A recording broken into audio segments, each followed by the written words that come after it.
नमस्कार, मैं योगाचार्य भरत एक बार पुनः आपका स्वागत है हमारे YouTube चैनल पर। आज हम लोग जानेंगे हृदय रोग की समस्या के लिए योगाभ्यास, अर्थात हृदय में से संबंधित बहुत सारी बीमारियां होती हैं, जैसे हार्ट ब्लॉकेजेस हो जाते हैं बहुत सारे लोगों को, हृदय गति का बढ़ जाना, या फिर बहुत सारे रोग हैं जो आपके हृदय से संबंधित हैं। रोगों से बचने के लिए और उनसे दूर होने के लिए बहुत ही सहज प्रक्रिया प्राणायाम के माध्यम से हम इन असाध्य रोगों को किस तरह से दूर कर सकते हैं, आज हम उस प्रक्रिया को जानेंगे। कौन कौन से प्राणायाम हम अपने दैनिक जीवन में अपनाएं और किस विधि से अपनाएं। ये बहुत महत्वपूर्ण बात हो जाती है कि किसी भी प्राणायाम की सही टेक्निक और उसको सही वे में अगर किया जाए तो वो बहुत ही ज़्यादा लाभप्रद सिद्ध होते हैं। तो सबसे पहले आपको मैं बताऊंगा कि आपको सबसे पहला जो प्राणायाम करना है वो भस्त्रिका प्राणायाम करना है। भस्त्रिका प्राणायाम किस प्रकार से करना है वो हम जानेंगे। भस्त्रिका प्राणायाम के लिए किसी भी आप ध्यानात्मक आसन में बैठ जाएं। उसके लिए आपको प्राण मुद्रा का लाभ ये होगा कि आपकी प्राणिक ऊर्जा का संचार अधिक होगा, जिससे आपको जो बीमारियां हैं उसको निदान करने के लिए बहुत ही सहायक सिद्ध होती है। इसके बाद में आपको भस्त्रिका प्राणायाम अति बल लगाकर नहीं करना है। यहाँ पे आप ध्यान रखें, जब आप हृदय रोग से पीड़ित हैं तब आपको बहुत ही सावधानी पूर्वक किसी भी अभ्यास को करना है, ताकि उसके जो दुष्परिणाम हैं वो उससे आप प्रभावित ना हो। जैसे कि आपको जब भस्त्रिका प्राणायाम करेंगे तो आप श्वास लेना है और श्वास छोड़ना है, एक बहुत ही सहज वे में आपको करना है।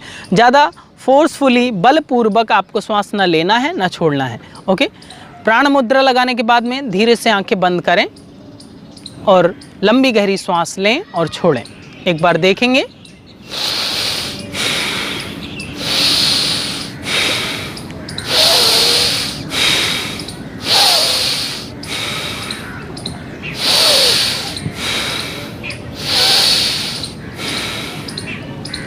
इस तरह से आपको सहजता पूर्वक श्वास लेना है और छोड़ना है, श्वास लेना है और छोड़ना है। फोर्सफुली नहीं करना है। जो स्वस्थ व्यक्ति होते हैं या फिर जो एक हेल्दी लिविंग के लिए स्वस्थ व्यक्तियों के लिए बताया जाता है कि फोर्सफुली आपको बलपूर्वक श्वास लेना है और छोड़ना है, लेकिन अगर आप हृदय रोग से पीड़ित हैं तो आप बहुत ही सहजता से श्वास लें, श्वास छोड़ें। अब इसमें बात आती है कितनी देर तक करना है और कितनी बार करना है। वो बहुत महत्वपूर्ण भूमिका निभाता है कि एक रिदम के साथ आपको करना होता है। आप एक बार में आप 20 बार लंबी गहरी सांस लें, छोड़ें। इसमें आपको क्या करना है, आपको दोनों हाथों में प्राण मुद्रा लगानी है। इस तरह से प्राण मुद्रा के लिए लिटिल फिंगर और रिंग फिंगर को थंब के टिप से टच करना है। आप भस्त्रिका प्राणायाम के लिए जैसे लंबी गहरी सांस लिया,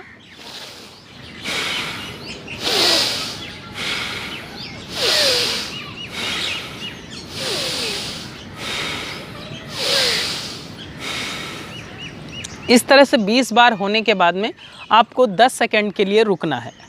10 सेकंड के लिए सामान्य श्वास प्रश्वास लें और छोड़ें।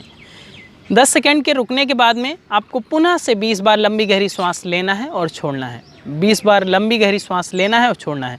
इस प्रक्रिया को जब आप करते हैं तो आपका जो विंड पाइप है और उसमें जो भी टॉक्सिन्स हैं, जो भी वातावरण के में जो घुले हुए आपके धूल कण हैं, वो जो चले गए हैं वो बाहर निकलते हैं और बहुत ही ज़्यादा सहजता फील होती है।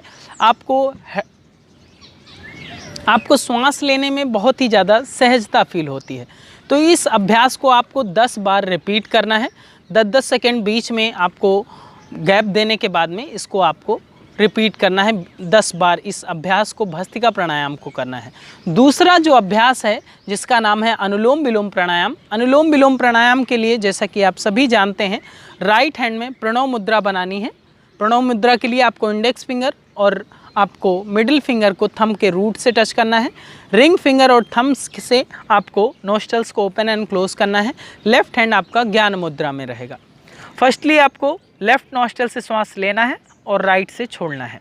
अब यहाँ पे आपको ध्यान देना है कि आपको कभी भी आपको ब्रेथ होल्ड नहीं करना है। जब आप हृदय रोग से पीड़ित हैं तो आपको ब्रेथ होल्ड नहीं करना है। आपको लंबी गहरी सांस लें और दूसरे नोस्ट्रल से श्वास को बाहर निकालें। जब आप अनुलोम विलोम प्राणायाम का अभ्यास कर रहे हो, आप ध्यान दें कि आप एक भाव के साथ करना है। जैसे कि आप एक भावनात्मक जुड़ाव बहुत ज़रूरी होता है अनुलोम विलोम प्राणायाम को करते समय।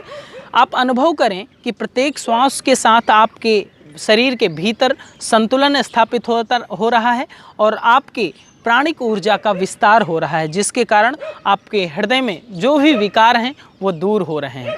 इस भाव के साथ जब आप करने लगते हैं उसका परिणाम, उसका लाभ अधिक बढ़ जाता है। जो आपको तीसरा अभ्यास करना है जो एक शोधन प्रक्रिया है, जैसा कि पहले हमने जाना भस्त्रिका प्राणायाम, दूसरा अनुलोम विलोम प्राणायाम, तीसरा है आपका कपालभाति जो एक शोधन प्रक्रिया है। कपालभाति को भी आपको बहुत ही ध्यानपूर्वक और सावधानी पूर्वक करना है, क्योंकि बहुत सारे लोग बहुत ही ज़्यादा फोर्सफुली करते हैं, लेकिन जब आप हृदय रोग से पीड़ित हैं तो आपको बहुत ही सहजता के साथ करना है, एक रिदम में करना है। आप दोनों हाथ नीज पर रख लें, किसी भी ध्यानात्मक आसन में बैठ जाएं और आपको मध्यम गति से एक्सेल करना है। श्वास को बाहर निकालने पे ही ध्यान आपको देना है, श्वास लेने की प्रक्रिया स्वतः से हो जाएगी। एक बार देख लें जैसा कि मैं कर रहा हूँ।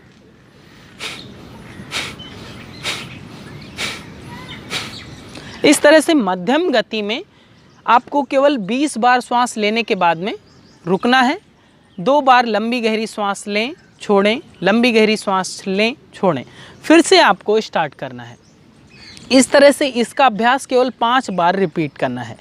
तो ये 3 बहुत ही सहज प्रक्रियाएं, भस्त्रिका प्राणायाम, अनुलोम विलोम प्राणायाम और ये कपालभाति शोधन क्रिया, इन 3 अभ्यासों को अपने जीवन में अपनाएं। आप देखेंगे इसके नियमित अभ्यास से आपको हृदय रोग में बहुत ही ज़्यादा कल्याणकारी सिद्ध होंगे, हृदय रोग से को आपके शरीर से मुक्त करने में सहायक सिद्ध होंगे। आज की बात यहीं तक, फिर मिलेंगे एक नई यौगिक चर्चा के साथ। तब तक के लिए बहुत बहुत धन्यवाद, आभार। हमारे YouTube चैनल भगवत योग को सब्सक्राइब करें और बेल आइकन जरूर दबाएं ताकि योग सभी के लिए सर्वसुलभ एवं कल्याणकारी हो सके।